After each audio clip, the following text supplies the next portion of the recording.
Madame, Monsieur, bonjour, bienvenue dans votre journal. Au menu de ce Savane Midi, concours direct, les candidats au concours d'infirmiers d'État livrent leurs impressions à 2 jours de la fin des concours. Au centre de composition du lycée privé Le Technicien, les candidats partagent leurs ressentis face aux épreuves avec une équipe de Savane Média. À suivre dans quelques instants. L'exposition vente du centre Bangré-Noma des métiers émergents met en lumière des plantes endogènes et exogènes. Aujourd'hui, nous partons à la découverte de plantes domestiques utiles au quotidien et de leurs bienfaits en compagnie de l'arboriculteur Rasmane Ouedraogo. Les détails dans ce journal. Les candidats au concours direct n'ont plus que 2 jours pour prouver leur capacité à servir l'État au sein de l'administration publique. Mais comment trouvent-ils déjà les sujets? Nous leur avons posé la question ce matin. Ceux qui s'expriment ici sont des candidats au concours d'infirmiers d'État rencontrés au centre de composition du lycée privé Le Technicien à Ouagadougou. Ils sont au micro de Jamila Toussakana et de Samiratou Ilboudo. Je pense que les sujets de cette année, c'est un peu différent des sujets des années antérieures. Les années passées, la plupart des sujets sortaient dans les documents que nous faisions, mais cette année, il y a eu un peu de modification. Juste quelques sujets, quelques questions qui sont venues des documents. Alors, on peut dire que c'était pas mal. C'était pas mal. C'était pas aussi extraordinaire. Voilà, même comme c'est des sujets qu'on pige de partout, voilà, il va de soi que souvent il y a d'autres que vous n'arrivez pas à connaître. Sinon, c'est pas extraordinaire. Tous les sujets de cette année, je ne dirais pas que non, tout a été bon. Quelques questions, bon, couramment on trouve ça dans nos recherches et tout, mais il y a d'autres questions aussi, on se demande, mais ça a été abordable. Suite de ce journal, les agences onusiennes au Burkina Faso sont appelées à recentrer leurs interventions sur les priorités nationales. Le ministre des Affaires étrangères, Karamoko Jean-Marie Traoré, a adressé une correspondance à la coordinatrice résidence du système des Nations Unies. Le résumé de la correspondance avec Daouda Yameo.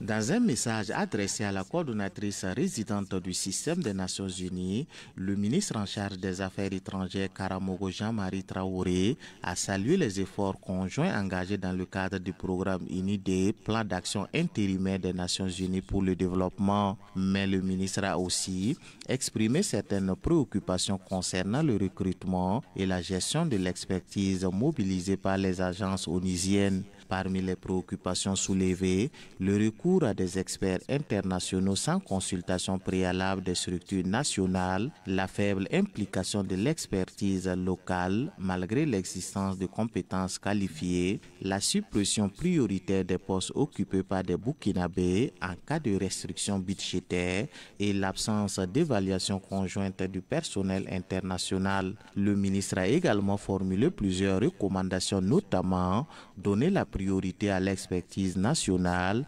soumettre le recrutement d'experts internationaux à l'approbation préalable des ministères burkinabés compétents, protéger les emplois des nationaux en cas de crise budgétaire, orienter davantage les financements vers les infrastructures utiles, mettre en place une évaluation conjointe du personnel international impliquant les autorités nationales. Le ministre Karamogo Jean-Marie Traoré a dit pour terminer qu'il souhaite la prise en compte de ces orientations pour renforcer la confiance, assurer une meilleure appropriation des programmes et promouvoir le développement endogène du Burkina Faso. Intéressons-nous à présent à une conférence publique qui s'est tenue dans l'arrondissement 7 de Ouagadougou pour éveiller la conscience de la jeunesse. Une initiative du mouvement pour le réveil de l'Afrique aimera pour soutenir les idées du capitaine Ibrahim Traoré. La conférence a eu lieu hier à la mairie de l'arrondissement 7 de Ouagadougou. Abdoulaye Kinda nous en parle. À travers cette conférence publique, Le mouvement pour le réveil de l'Afrique, MRA, enseigne à la jeunesse les contours de la révolution progressiste et populaire, conformément à la vision des plus hautes autorités du pays. Nous voyons qu'actuellement, le Burkina Faso est sur la bonne dynamique avec des dirigeants dignes. Il faut qu'on essaie de se former, s'auto-former, comme ce qu'a amené le président Ibrahim Traoré, comme Faso Mebo. Vous voyez, dans l'agriculture aujourd'hui, il y a plusieurs possibilités de s'adapter, de se former. Quand tu prends l'élevage actuellement, il y a plusieurs possibilités de se former, de se forger. Donc nous sommes venus passer ce message à la jeunesse, de se donner, de ne pas laisser cette révolution qui est déjà sur la bonne dynamique. Est-ce nous, jeunes de maintenant, on doit laisser cette révolution qui est déjà en bonne marche faillir? Non. On doit se mettre corps et âme derrière son excellent le capitaine Ibrahim Traoré et tout son gouvernement pour soutenir leurs initiatives. Deux conférenciers, Labidi Naba et Mahamadi Savadogo, tiennent le public en haleine. Pour Labidi Naba, le capitaine Ibrahim Traoré est aujourd'hui le miroir de la jeunesse. Ce que les jeunes doivent faire, c'est d'abord se former. C'est d'abord participer à des conférences de cette nature. C'est d'écouter, c'est de suivre, par exemple, les conseils de ministres où beaucoup de décisions favorables pour le pays y sortent. C'est surtout de prendre en compte et en charge toutes les initiatives présidentielles afin justement d'accompagner, d'être un acteur actif de toutes les décisions gouvernementales, de toutes les initiatives du camarade capitaine Ibrahim Traoré. Nous avons aujourd'hui Faso Mebo, nous avons les initiatives sur la santé, les initiatives sur le développement communautaire. La jeunesse ne doit pas rester en marge, elle doit y participer. La marraine, qui est la présidente de la délégation spéciale de l'arrondissement 7 de Ouagadougou, salue l'initiative du MRA. Je voudrais ici saluer l'initiative du mouvement pour le réveil de l'Afrique qui a eu l'idée d'organiser cette conférence. Nous invitons la jeunesse à un sursaut patriotique, à un éveil de conscience pour une pleine participation au développement de notre pays. Les thèmes retenus à cette conférence publique sont implication citoyenne pour une révolution sans faille et rôle et place de la jeunesse dans la révolution progressiste et populaire. Les contributions à l'initiative présidentielle Faso Mebo ne faiblissent pas. Faso Mebo vient de bénéficier d'un forage. C'est un geste de El Hadj Boubacar Kafando, PDG de l'entreprise de construction et de commerce Kafando. Il a aussi apporté d'autres matériaux de construction. C'était hier matin à Ouagadougou. Le point avec Abdoulaye Kinda.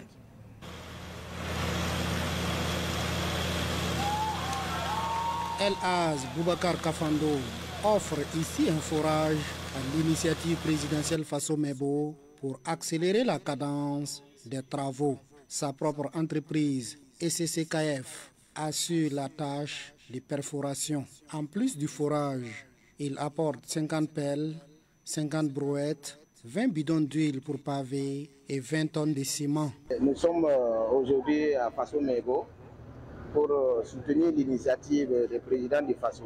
Nous exerçons dans la construction, donc nous avons apporté, on a réalisé un fourrage et 20 tonnes de ciment. On a apporté aussi des brouettes et des pelles. Voilà. Et en plus, il y a les huiles aussi pour les moules qu'on a apporté aussi pour soutenir. Vraiment du courage, que Dieu continue d'accompagner, qu'on puisse faire plus que ça.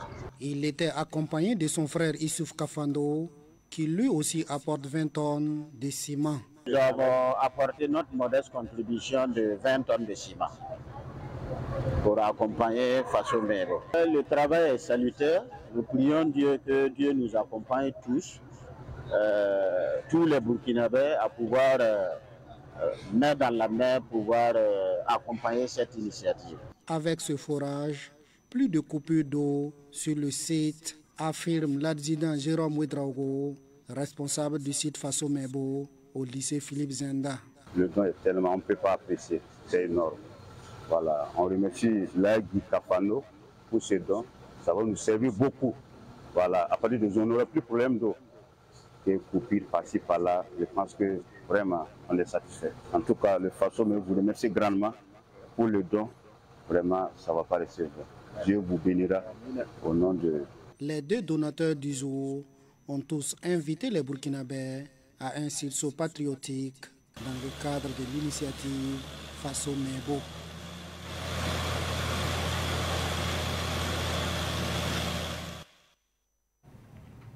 Je le disais également en titre, certaines plantes sont recommandées à domicile. L'homme profite de l'ombre des fruits et des extraits médicinaux. À la fois des plantes du centre Bangrenoma, Abdoulaye Kinda a approché l'arboriculteur Rasmane Ouetraogo. Suivons-le. La relation entre l'homme et l'arbre est fusionnelle. Les populations profitent de l'ombre des arbres, de leurs fruits et de leurs extraits médicaux, surtout quand ces arbres sont à domicile. Les arboriculteurs recommandent quelques espèces. Pour les plantes que nous pouvons mettre, que ce soit à l'intérieur de nos parcelles ou à l'extérieur de nos parcelles domestiques, je précise, il y a des plantes fruitiers que nous en avons ici. Je prends l'exemple des pieds de tangelo, oranger, citron, papaye, des pieds de caféier, cacao, et ainsi de suite. On peut les planter à l'intérieur de la cour ou à l'extérieur de la cour.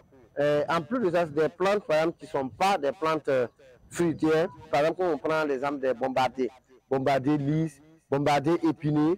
Il y a par exemple le flamboyant jaune, le flamboyant rouge, il y a par exemple le cola chlorofolia. Il y en a assez. Des pieds d'avocatier qu'on peut mettre dans la cour. Par exemple, le nobra, le sculcara birea ou le morula, on peut aussi le planter dans la cour.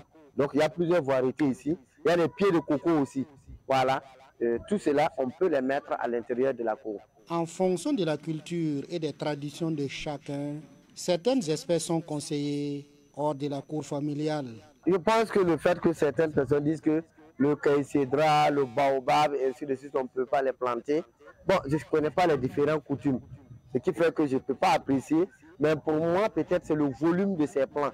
Donc, quand vous prenez le caïcédra, à la longue, le tronc s'élargit, il prend de l'espace et même il peut jouer sur les fissures de vos murs. Et par exemple, le baobab aussi, c'est pareil.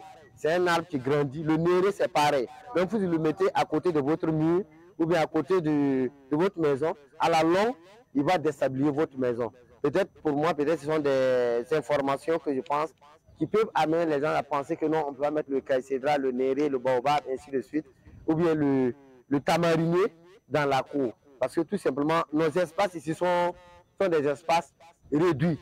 Si c'est une ferme, on a 1 hectare, 2 hectares, au moins on a de l'espace pour les mettre. Je pense que peut-être ce sont ces raisons. Mais les autres interdits liés aux coutumes, là je ne saurais dire plus. Tous ces conseils sont partagés avec les clients, à la fois des plans du centre Bangrenoma devant les locaux de Savane Média. Ainsi s'achève cette édition d'information. Merci de votre fidélité. L'info continue sur Savane TV. Au revoir.